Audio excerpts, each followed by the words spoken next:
আর একটা জিনিস বুঝে আসতেছেন, আপনি বিরিয়ানি দিলে সমস্যাটা কোথায়? বিরিয়ানি কি মানুষ দেয় না মসজিদে? আপনি শুধু বিরিয়ানির হিসাব করলে তো হবে না, দ্রব্যমূল্যটার দিকে তো চাইতে হবে। বিরিয়ানি আনতে কত লাগে? আমাকে বলতে দেন কাঁচামরিচের দাম, মশলাপাতির দাম, বাজারে যাই আপনি হিসাব করে দেখছেন বিরিয়ানি রানতে কত খরচ হয়।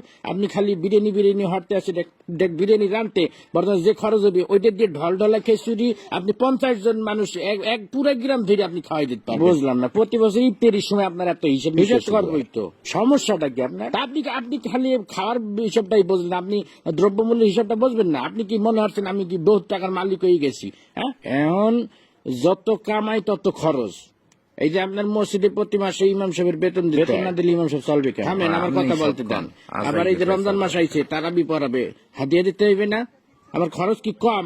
ফেতরা দিতে হইবে, জাকাত দিতে হইবে। শোনেন একটা কথা, রিজিকের মালিক আল্লাহ। আল্লাহ আপনার ধন সম্পত্তি দিছে, ধন সম্পত্তি দিয়ে আপনার পরীক্ষা লেখতে আছে।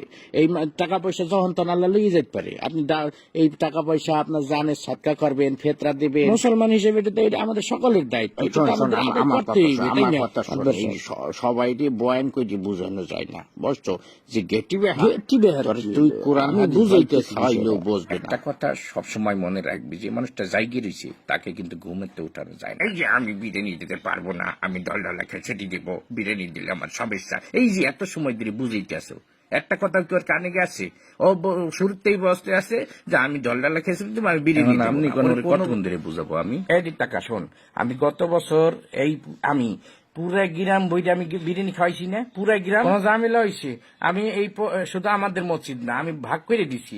আমি পশ্চিম পাড়া মসজিদে দিছি, উত্তর পাড়া, দক্ষিণ পাড়া সব মসজিদে আমি ডেক করে বিরিয়ানি পাঠাই দিচ্ছি। কোনো সমস্যা হয় নাই, শর্টও পরে নাই, সবাই তৃপ্তি সহকারে খাইছে। আমার মনে হয় আমার মতো সভাপতি এই মসজিদে ইতিপূর্বে আর আইসি কিনা আমার জানা নাই।